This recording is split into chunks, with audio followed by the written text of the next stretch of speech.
आप कभी एक जायजा लें, वो लोग जब रिटायर हो जाते हैं ना, जितने भी रिटायर लोग हैं वो क्या करते हैं, अब पहले उनकी एक्टिव लाइफ होती है, उसके बाद वो पैसिव लाइफ में आ जाते हैं, काम ही नहीं कर रहे, बैठे रहते हैं सारा दिन घर में।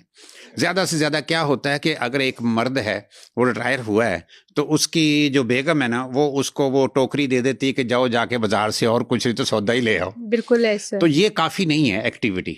उसका नतीजा क्या होता है, मैंने ये देखा है कि जो लोग रिटायर हो जाते हैं ना, वो फिर बीमार पड़ना शुरू हो जाते हैं, कभी कोई बीमारी कभी कोई बीमारी।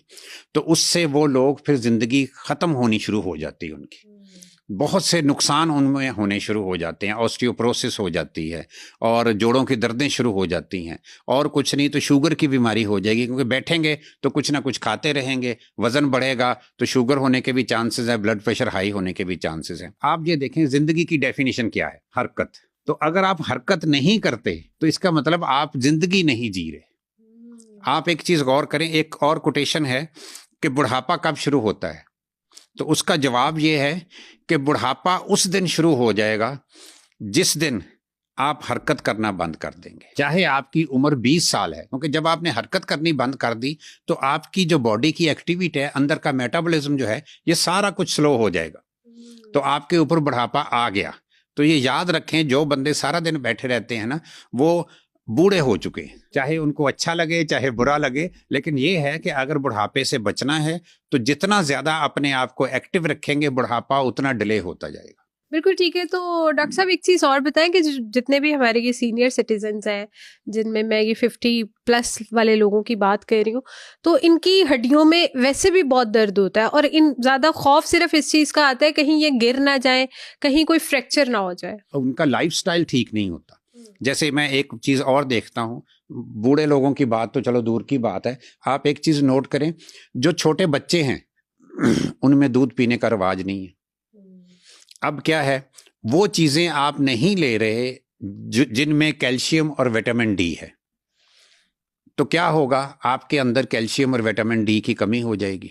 एक और भी रिवाज है कि सूरज का एक्सपोजर लेना ही नहीं है सिरे से ही, उससे भी बीमारियां पैदा होती हैं। चलना फिरना आपने, एक और जैसे कहते हैं ना कि अगर आप सैर नहीं करते तो फिर क्या होगा। एक कोटेशन है, जिस मुल्क के हॉस्पिटल्स वीरान हैं वहां उनके पार्क्स आबाद होंगे। इसका उलट कर लें कि जिस हॉस्पिटल के पार्क्स आबाद हैं सैर के लिए, उनके हॉस्पिटल वीरान होंगे।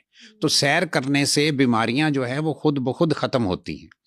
तो ये हरकत करना जो है ना, ये बहुत ज़रूरी है। एक जो सेहतमंद बंदा है उसको कम से कम मेडिकली हम कहते हैं 3 किलोमीटर रोज़ाना की वॉक करनी चाहिए।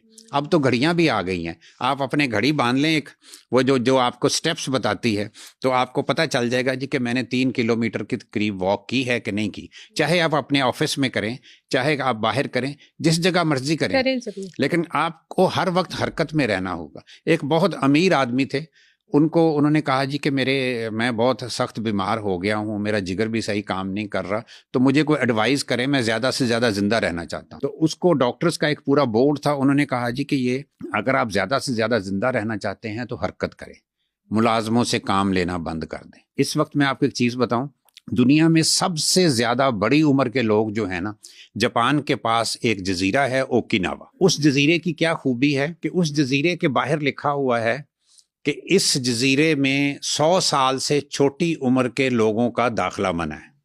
अच्छा। उसमें सारे के सारे 100 साल से बड़ी उम्र के हैं। आप अगर वहां जाती हैं, कोई ऐसा शख्स जाता है जिसकी उम्र 50 साल है, तो वो वहां कहता है जी मुझे यहाँ किराए के लिए एक कमरा दे दो, तो वो कहते हैं जी आप 50 साल बाद आइएगा, अभी आप एलिजिबल नहीं है।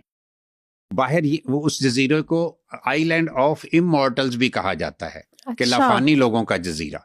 बाहर ये भी लिखा हुआ है कि 100 साल से कम यहाँ पे मौत का दाखिला भी मना है। क्यों? कि वहाँ 100 साल से कम के लोग नहीं हैं। अब उनमें क्या चीज़ देखी गई है, वो कहते जी हमारे मुलाजम ही नहीं है, हम मुलाजम खुद काम करते हैं। तो ये खुद हरकत करना बड़ा ज़रूरी है। फिर ये है कि एक और चीज़ उनमें बड़ी ज़बरदस्त है। हम लोग तो यहाँ छोटी छोटी बातों पे परेशान होते हैं ना, वो कहते हैं छोटी बातों पे परेशान क्यों होना है, दूसरों की बातों को माइंड क्यों करना है। हम माइंड बहुत करते हैं। वो कहते हैं जी आप अगर माइंड हमने किस चीज़ को करना होता है, दूसरे की गलत बात को, तो वो कहते हैं जी कि गलत बात तो मिस्टेक किसकी है, दूसरे बंदे की। तो उसको शर्मिंदा होना चाहिए जिसने गलत बात की है। आप क्यों माइंड करते हैं? तो उसमें एक बड़ी शानदार, मैंने एक वहां के बंदे से बात की थी, तो उसने कहा जी मैं आपको महात्मा बुद्ध का एक वाकया सुनाता हूँ। मैंने कहा जी सुनाएं। उन्होंने कहा जी महात्मा बुद्ध बैठे थे तो एक उनको नापसंद करने वाला शख्स आया और उनको गालियां देने लग गया। ये चुपचाप बैठे सुनते रहे। उसके बाद उसका गालियों का स्टॉक खत्म हो गया। तो जब वो चुप किया तो फिर उन्होंने उसको बुलाया और कहा जी कि देखो मैं तुमसे सिर्फ एक बात पूछूंगा कि मैं तुम्हें कोई अगर चीज दूं और तुम ना लो तो वो किसकी हुई? उसने कहा जी आपकी हुई, जब मैंने ली ही नहीं। उन्होंने कहा जी आपने मुझे जितनी गालियां दी हैं मैंने नहीं ली तो किसकी हुई? वो आप ही की हुई है। तो बात ये है कि हम माइंड करते हैं। देखें किसी ने बात की है, गलत बात की, आप एक चीज नोट करें, छोटी सी गलत बात जो होती है वो 1 मिनट से ज्यादा नहीं होती, लेकिन हम सारा दिन उसको अपने ज़हन में घुमाते रहते हैं। अगर गौर करो तो वो 1 मिनट का कसूरवार तो वो दूसरा शख्स है। जो सारा दिन आप अपने ज़हन में घुमाते रहें उस बात को, उसका कसूरवार कौन है? उसके कसूरवार तो आप खुद हैं। फॉर एग्जाम्पल एक बंदा ऑफिस जा रहा है, ऑफिस जाते हुए उसकी वाइफ ने उसको कोई काम कह दिया, तो वो 1 मिनट की बात है, चाहे वो गलत थी चाहे सही थी, लेकिन हुआ क्या, आप सारा दिन ऑफिस में भी बैठे देखो जी वाइफ को एहसास नहीं है, निकलते वक्त वो ऐसी कोई बात कर देती है, डिमांड कर देती है, तो वो उसको आपने माइंड किया, सारा दिन अपने सर में घुमाए रखा। तो ये इस तरह जो हम छोटी छोटी बातों को माइंड करते हैं, अगर हम इसको दूसरी सेंस से सोच लें कि जी मेरी वाइफ है, अगर उसने मुझे काम नहीं कहना तो फिर किसको कहना, तो उससे आपका ज़हन ईजी हो जाता है। तो आपको वो इरिटेशन भी नहीं होगी, स्ट्रेस भी नहीं होगी, बिल्कुल आप ठीक हो जाएंगे। सिर्फ सोचने का अंदाज जो है ना, ये भी बहुत बड़ी बीमारियां पैदा करता है।